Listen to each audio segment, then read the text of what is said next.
Ladies and gentlemen, welcome back to day 2 of AfroSport Summit here in Accra, Ghana.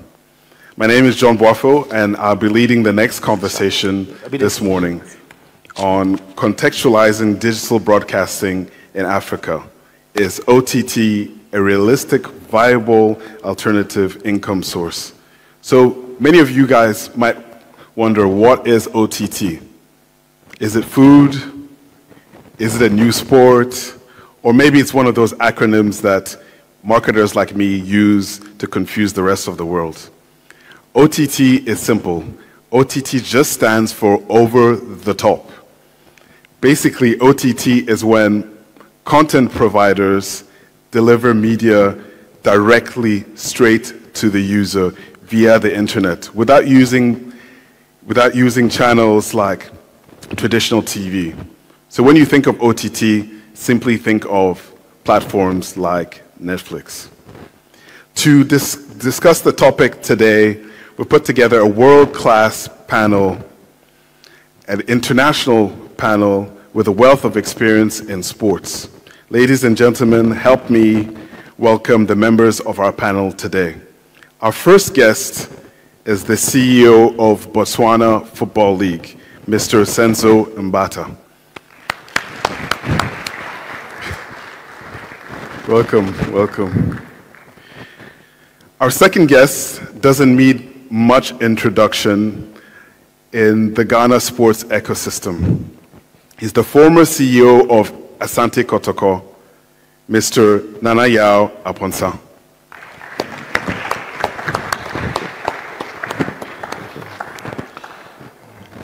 Our third and final guest traveled all the way from the United States to be here. He almost missed his opportunity to be here, but we're glad that he actually made it, and he's here with us today. He's the Global Diversity and Inclusion Strategist for the African Renaissance and Diaspora Network, Mr. Chris Miles. Welcome, Chris. Chris. You're supposed to be on this side.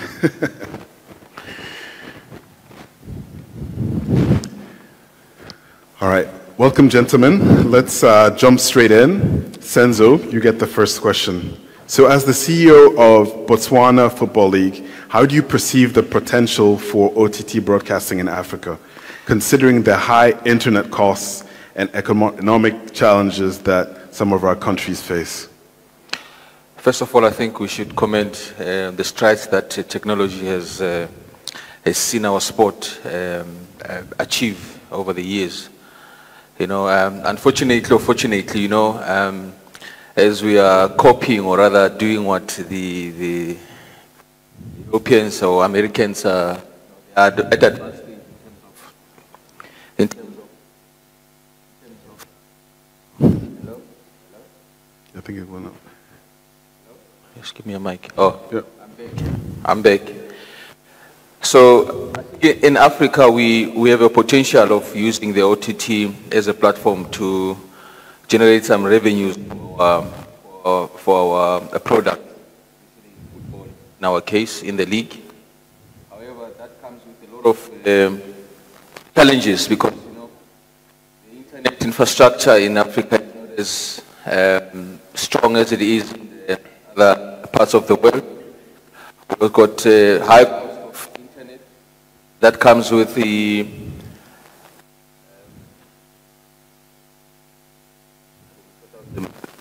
this out, please. Do we have another mic that we can give him? Maybe a handheld mic. You can give me a mic. So I was saying that, you know, this is a very good platform for additional revenue generation for leagues or for clubs or any organization. It doesn't have to be football. However, it has its challenges, as I said to you, issues of internet infrastructure, the cost of data, accessibility, production costs. Here you go. Thank you. Yeah. As I was saying that, you know, the advantages that I spoke about, you know, the cost of data, infrastructure in our stadia, For OTT to work, it needs a certain infrastructure for it to be able to work at optimal.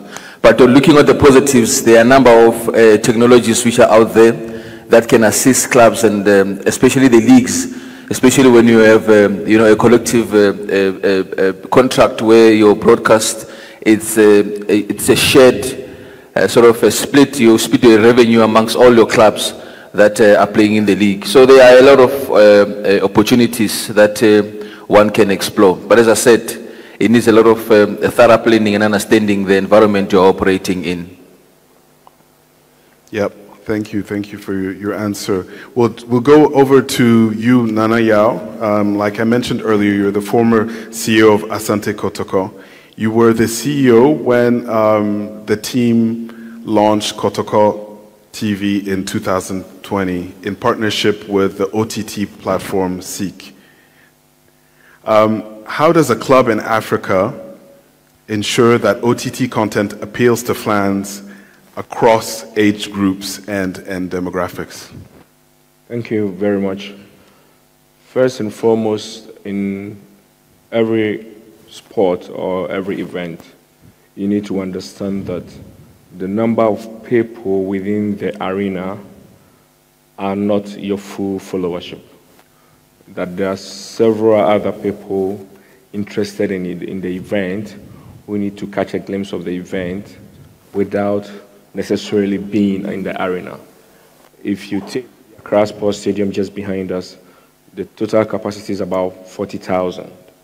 So you can imagine that if a team like House of Folk is playing at the Accra Sports Stadium, and they have a following of about 5 million, you can only get a small percentage to access the game. How do the others who are not able to get into the arena access the event? And the only means is through the OTT channels. However, you should be able to monetize the OTT channels to be able to create that viable revenue source. There can never be a time where a team or any event is able to get all the interested participants into one arena. I think the biggest football stadium in the world is a capacity of about 100,000.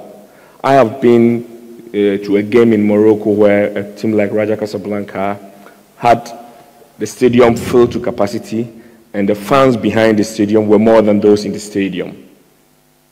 But they could not watch the game. They could only sing and, interchange tunes with those in the stadium.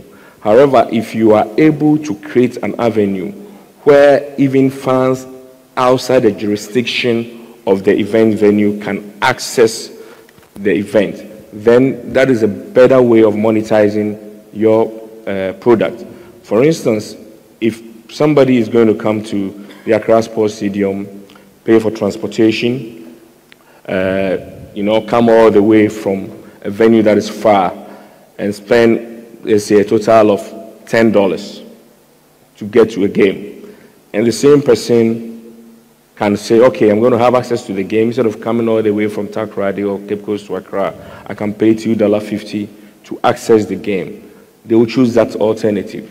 I remember when we signed up to Seek, the idea was that if we were able to get even 50,000 of our fans in the diaspora, for instance, who are not able to come to Ghana to watch our games, but of course, we did not have rights to the Premier League, which had already been given to a rights holder. But our Champions League games, the prelim stages where we had the rights, if we could get 50,000 people, or let's say 100,000 people outside to watch the game on Seek and pay $2.50 per game, then you'll be getting about $250,000 for just one game, which was far more than we were getting the entire season for being part of a Premier League.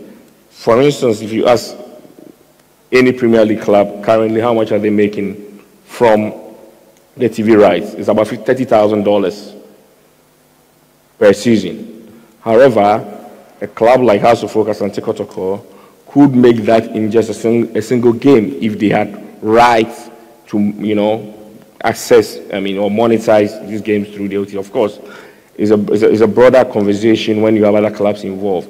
However, we also focused on behind the scenes. Like you can see now, teams like Tottenham, Man U and the rest, some of them are signing up to Amazon Prime, etc., to be able to monetize their behind the scenes footages. And so it is a viable way of making money, but to bridge the gap between those we call born before computer and the current generation, you should be able to market it and make it easy to access. Because some of the challenges we had initially with SEEK was the fact that some people did not know how to navigate around the platform. And we had to ensure constant education to make sure that people could access it easily. Thank you very much. Thanks for giving us your experience with SEEK. Let's go back to you, Senzo.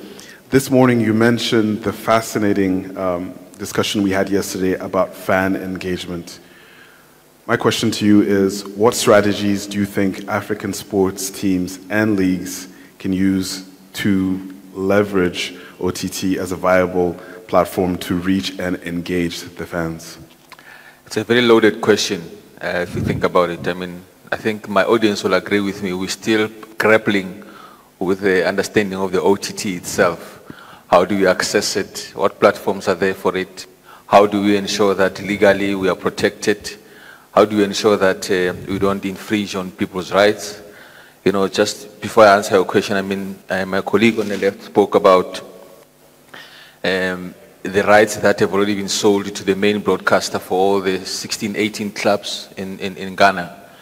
What we did I've been in Botswana now for almost 5 months. We're starting a new season. What we did, we went back to the broadcaster and said, please, we ask that you rescind certain rights that we've already sold to you, because these broadcasters are very smart. They will buy everything that is digital, whether it's on satellite or anything. They will buy everything at once and give you one lump sum. But we've asked them to give us back those rights. So now we've got the rights. Now we can resell these rights as digital rights. Now I will have a digital partner that's going to broadcast my matches as from next season. So you talk about how do we ensure that we engage our fans. If you go to the app now, for instance, the Vision View app for our Premier League, so the app will allow us to be able to interact with whomever is watching our matches. So we are able to interact with them. We are able to ask them to predict the score. We're able to ask them to predict the goal scorers. So in that way, you are forcing them to engage with you in that aspect. So that's where things like your advertisers, your betting companies, they come into the fray, because now they see the traffic and the engagement that is happening between yourself and your fans. Not only your fans, remember that I said earlier on, it's not only your fans that are interacting with your product. Anyone that is a customer that is consuming that particular content becomes your fan, so to speak. So the engagement is something that is really at the back end of the content that you are driving to your people. So there are so many avenues and technologies that one can use at the back of the OTT to ensure that you are able to engage with your fans. And the most obvious one is the advertisers. If you've signed a very good deal with betting companies or one betting company, and then their partner in this platform, that's money on its own. So there are so many that one can think of or put forward. But the most obvious one is that having an ability to interact with somebody that is sitting on a second screen on the other side, it allows you an opportunity to engage with them. Fantastic. Thank you for your answer. Chris, we're coming all the way up to you. In your market, where you're coming from, you mentioned earlier that they're a little bit ahead compared to compared to our region in terms of OTT engagement and having various platforms over there. So my question to you is, what lessons can African sports teams learn from the successful broadcasting ventures in other regions? be it in the States or even other regions which have similar economic challenges that we do have in Africa? Yeah, thank you. A great question. I represent the African Renaissance and Diaspora Network, and it's a consortium of organizations whose responsibility is to amplify the United Nations Sustainable Development Goals. And so we have to create unique platforms and activations that can get out to the masses on a global scale. To your point in regards to sport, it's a very simple process. What OTT, over-the-top television, provides is access and availability. It allows anyone to be a creator or an influencer. And so you sitting in the audience today, loving football, I believe the gentleman up earlier talked about how there's only one or two former players who have now been placed on television. What this does in the States, for example, NBA players, if you go to YouTube, former NBA players, they're all over YouTube, TikTok, they utilize these platforms as access or entry points into you. Because of YouTube has a financial mechanism where you can make money by being an influencer, this allows you the privilege of becoming an economic resource to that entity. So if it's your sporting organization, your institute, or your business that you work for, this allows you the privilege of making money. So what I'd encourage anyone out there to do, whether you're in business, whether you're an athlete, whether you're a professional sports league, is to leverage your asset. We talked, Senzo, you talked about branding. It's important for teams to brand their players. This is a way for teams to brand themselves, players to brand themselves. It allows you the ability to create the narrative. You get to control the narrative. Typically in leagues and teams, they'll control your narrative. They'll allow you to say so much. They'll allow you to do so much. But as an individual, as an influencer, creating your own platform, this gives you your own voice, creating your own narrative. So utilizing that, honestly, is where you're able to create something more unique than the stereotypical athlete that just says everything politically correct. This gives them, her, a platform to speak openly, and that may be what engages the common fan or the common person to acknowledge them and want to be active. And then you can just monetize that.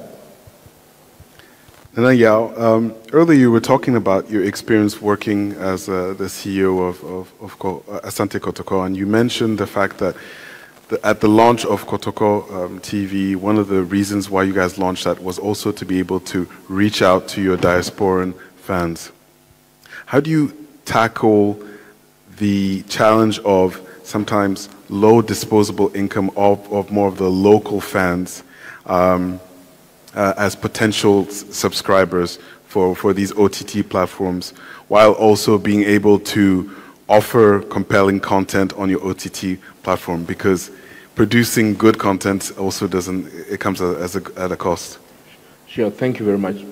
Basically, two of the key means of generating revenue from OTT is either through the usual pay-per-view or free distribution but advertising, monetizing the advertising side of things. So, for instance, we had a sponsor who was interested, who felt that initially the sponsor did not understand that we did not have the rights to the Premier League games. So the sponsor felt that if we were it was possible to broadcast all our Premier League games on our own channels or YouTube channels, then the sponsor was willing to pay a lot more to advertise on our channels instead of going to traditional television. So if the entire digital rights were not given to one entity, then we would have had the opportunity to say, okay, we want all our fans to be able to watch our games free on a particular OTT channel. However, we can have the data to be able to convince a sponsor that this particular game, we had 500,000 people watching it. And therefore, if you pay a certain amount, you can advertise during the games to these individuals. That way, the low-income people are not paying for it, but they are giving you the data that you can monetize. Because data is money. If there is a sponsor who acknowledges that, okay, when it's pay-per-view, you have just 50,000 people watching. But when it's free, you have 500,000 people watching. Then the sponsor will be willing to offset that cost and give you money because they want the data to be able to sell their product. So that is how you balance, you balance it. All right. Back to you, Senzo. My question is, how can, well, so earlier you mentioned the fact that you had to have conversations with some of the broadcasters to be able to get, so they can resend some of the rights that they had before. What's the conversation that we need to have also with African governments and organizations to support the growth of OTT broadcasting for sports content, in the region? I think that we cannot run away from the fact that you know, the government broadcasters still have an upper hand in terms of how broadcast is done, especially when it is football. There's this element that they always say that football is a national sport, is a nation sport. So it means that we cannot only ring-fence it to the private broadcasters. So there must be certain content that must go to the public broadcaster. What I think the discussion that you should be having is that how do we found collaborations? By allowing the private players in the space to come into the space and enhancing whatever we're having. Let's be honest to each other. I mean, the product that you get from the broadcaster as a government broadcaster vis-a-vis the private broadcaster, those are two different products that you get out there. I think all of us agree here, whether we're a club or we are a federation of athletics or we're in a federation of volleyball, you want, when somebody's sitting in front of the TV or in front of the second screen or on your app, when you're watching a content, it must be as clear as possible. It must be eye-catching. Whoever is paying money on that particular advertisement, it must be something that is appealing. The aesthetics must be proper. I mean, I'm not digressing, but if you look at the product that we receive from the EPL, it's nothing more than the work that has been done to ensure that the product that goes out there attracts you to come and watch that particular match.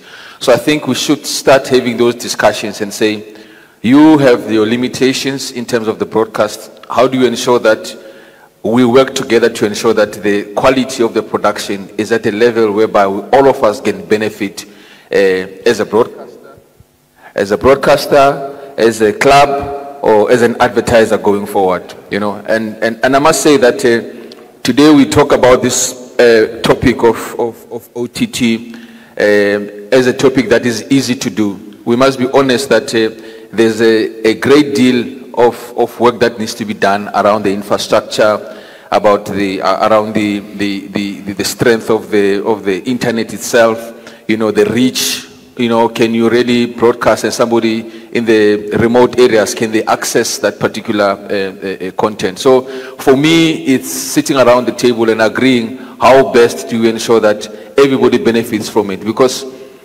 if we do that, we can cover more than what we've agreed on the contracts. As an example, the Botswana TV would say to me that I will broadcast 60 matches per year. For your matches, but if I bring in a private partner who can assist with the OTT and production, that means we can do 160 matches per season. So everybody benefits because now there's more matches on TV. That means the broadcaster has got leverage of showing even those matches through their channels. So you are quite right by saying that we need to have a discussion with stakeholders that are playing in the sport. From the CEO, former CEO Asante Kotoko was saying that, you know, there's also distribution of monies. Because, you know, when we are 18 teams in the league, you cannot be getting more money like it happens in Europe, where Manchester would not be paid the same as Arsenal in terms of the broadcast rights and things like that. But unfortunately, we are here where we are. We have to find ways of ensuring that we augment those incomes by having things like OTT, ITV, so that we are able to diversify our income. Yes, you're right. There needs to be a discussion, and we see how we can better manage our situation in Africa. Senzo, you bring up a very good point about the collaboration with other clubs. And Chris, I wanted to ask you a question on that. What do you see the role of partnerships between various African teams to ensure that the OTT platforms are successful? How do you see them partnering together, working together, so they can make it successful?